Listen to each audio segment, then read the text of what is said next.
Ar žinojai, jog yra tokios praktikos, kurių pagalba gali perkelti savo protą arba suvokimą į visiškai skirtingas erdves ir taip patirti visai naujus potyrius, atverti naują matymą ir visiškai kitokį jautimą?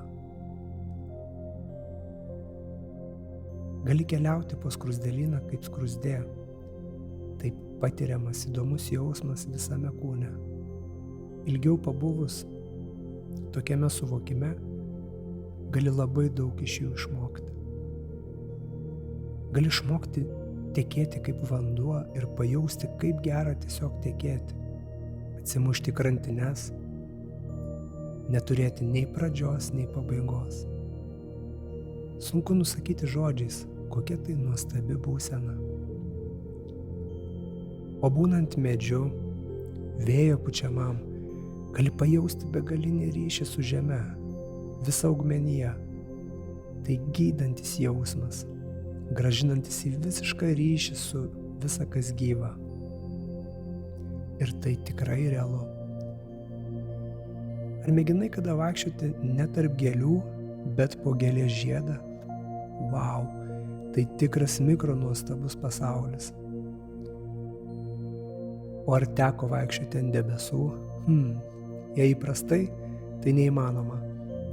Bet perkelus suvokimą į kitą objektą ir susikoncentravus į debesį, debesimi vaikščioti tikrai galime.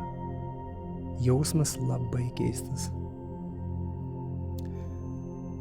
O ar mėginai vaikščioti po pasirinktą mineralą? Tai nuostabus būdas pasikeitus suvokimui, atskirti mineralus tikrą nuo netikro. Ar kada mėginai protą perkelti į ugnies liepsną ir po ją vaikščioti? Tai nerealus potyris. O kada paskutinį kartą keliavai po savo kūną, kiek ten visko gali atrasti, net nustebtum? Ar kada teko šalti kojas? Kelionė po savo kūną pajungiant tam tikras praktikas, viena jų transurfingas, kai realizuojate tą variantą erdvėje, kurioje kojas jau yra šiltos. Kojas galite sušildyti jų net nejudinant. Tai reikia tiesiog išmėginti.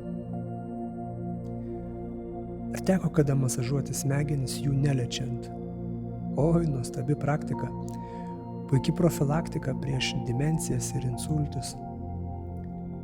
Visos šios praktikos praplečia suvokimą, pasikeičia tavo vidinę būseną, pradeda keistis ir aplink esantis pasaulis. Jame atsiranda daugiau šviesos, spalvų, atkrenta visa tai, ko nebereikia.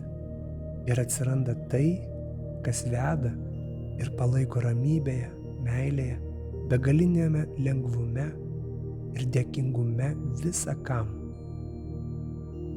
Visą tai atrandi tada, kai to labiausiai reikia čia ir dabar. Susisiek su manimi ir pradėk savo nuostabią kelionę jau dabar. Ačiū tau ir iki greito.